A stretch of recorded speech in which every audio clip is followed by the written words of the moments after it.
सत्सद्भेदतीतं परमपुरुषमेकं हरैकमवतीर्णं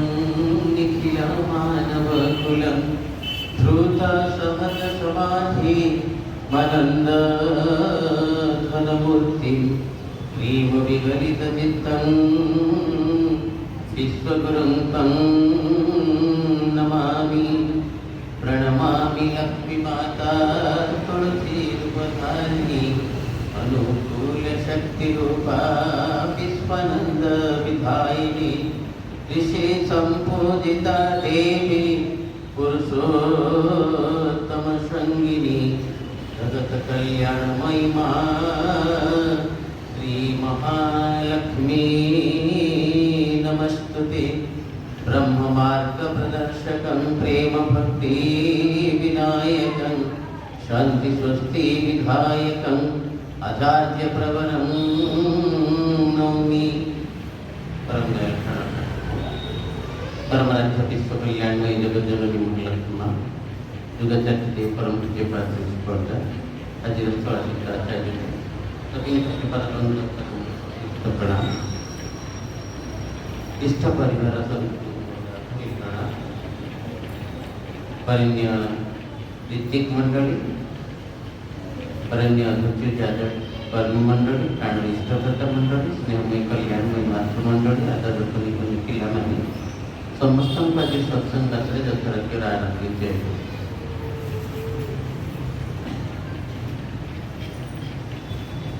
श्री ठाकुर दया पवित्र सत्संग श्रीमंदिर भुवनेश्वर परिसर शुक्रवार साप्ताहिक सत्संग पूज्य संख्या खबर भाई से आह्वान रखी समस्त सामने जे प्रत्येक जोन भाई मैंने जिते आसिक गोटे गोटे शुक्रवार सत्संग करते यूनिट 6 विजय भाई कहले जब 21 तारीख सत्संग करें ठीक अच्छे तापर कहले आपण आसिके जाजन करिया आउ 2 दिन समय थाए ते सरकार गोटे इम्पोर्टेंट असाइनमेंट नहीं कि जापान जीवा मो डायरेक्टर मैडम को ठीक अच्छी असाइनमेंट अच्छी कंप्लीट करने यदि मुझे जापान जी 20 तारीख दिन संध्या जमी घर फोन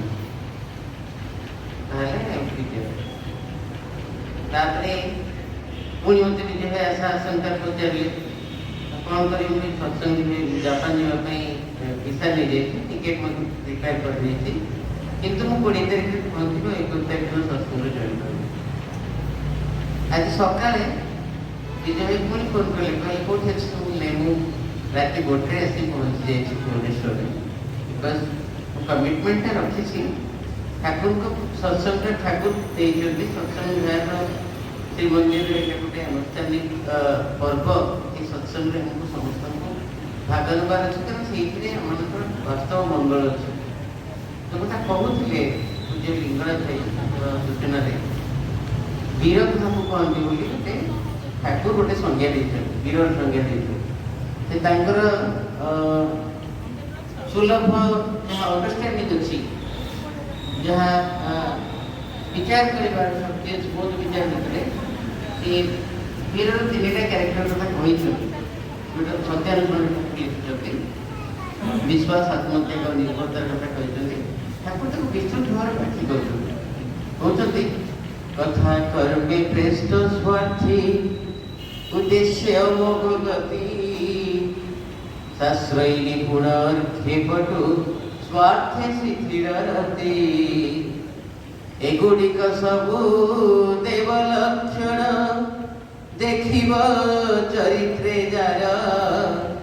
से तो जानिब स्वभाव मनीष वीरर हृदय तार। कथा कर्मे श्रेष्ठ स्वार्थी उभय कथा और कर्म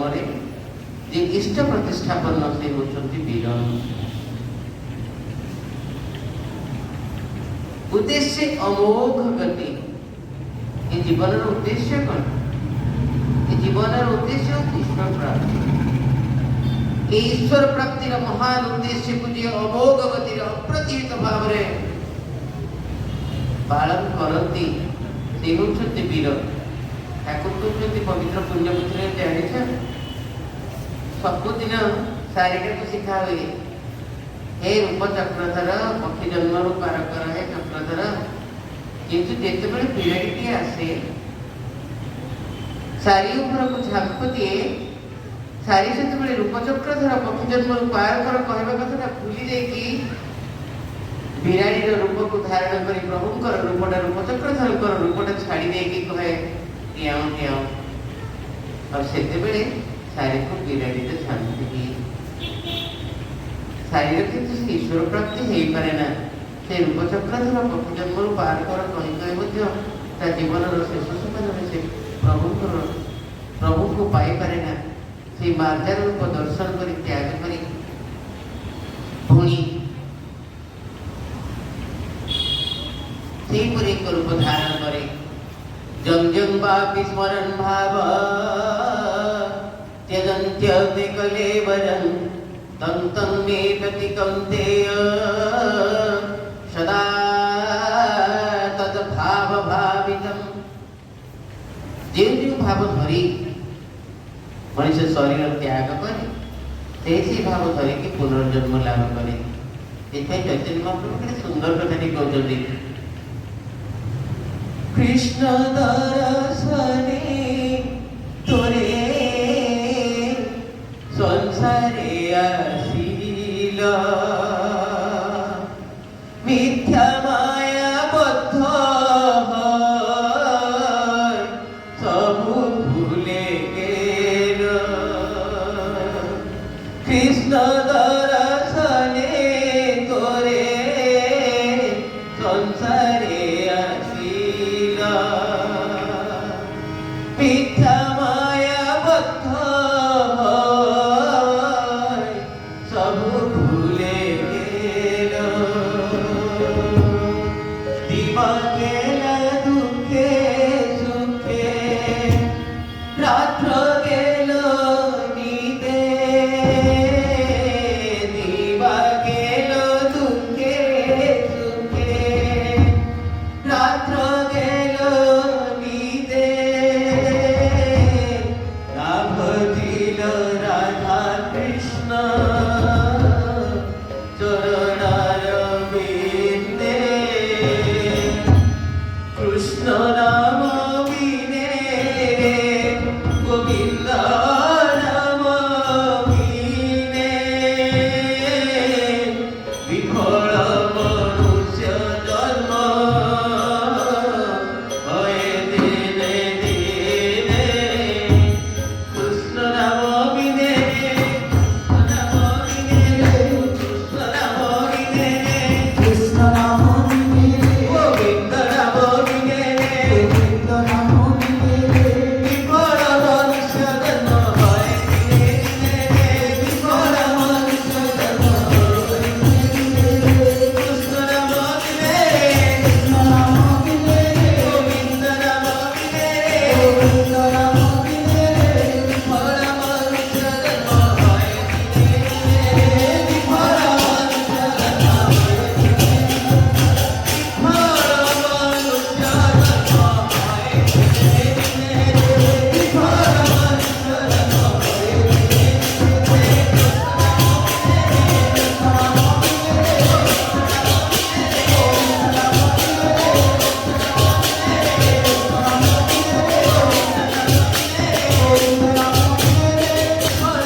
जो कथा कहले श्री श्री ठाकुर कहते उत्सृजने तुरासक्त धारणे पालने च विश्वोत्पत्ति स्थिति लय हेतुराधा प्रकीर्तित गोविंद राधयो रेवं भेदनार्थेन रूपतः श्री कृष्ण वै स्वयं राधा जा राधा सदनार्दन कहते ये समग्र सृष्टि जो नाद ब्रह्म सृष्टि होची रा ये समग्र सृष्टि ध्रुतिचर्या जहाँ द्वारा संपन्न हुए ये समग्र सृष्टि को धारण पालन करे से था आउ जी राधा सी जनार्दन तेणु पवित्र पुण्यपुत्री श्री श्री ठाकुर कहते के मन साधा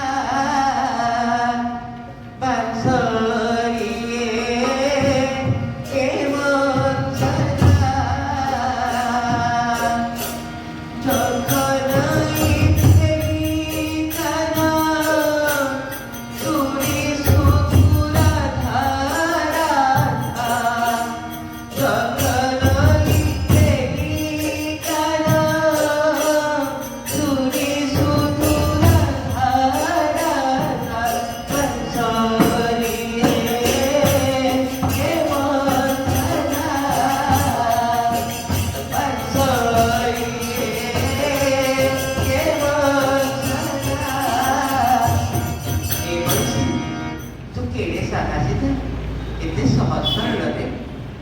तो भीतर जिते बेले शुणिले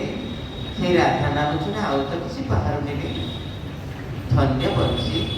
धन्य ए बंशी तू कोठा आसुरे कोठा गते शिली मोर प्राण हरे कोठा गते शिली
शुद्धाय ब्रह्मणे परमात्मने हे कृष्ण हे शुद्ध हे ब्रह्मण्य हे परमात्मन जोगेश्वराय जोगाय त्वमेव शरणं गत्वा हे जोगेश्वर आपणक नाम बଳରେ आपणक सहित जोगयुक्त हे मु आपणकर शरणापन्न हे धन्य होइछि आज आपण माने समस्ते सतनाम को मनन करी धन्य करतु मो मंगलमय पाखरे आपण मानकर पंच महाजीवन सार्विक मंगल कामना करी जादव सार्विक वंदित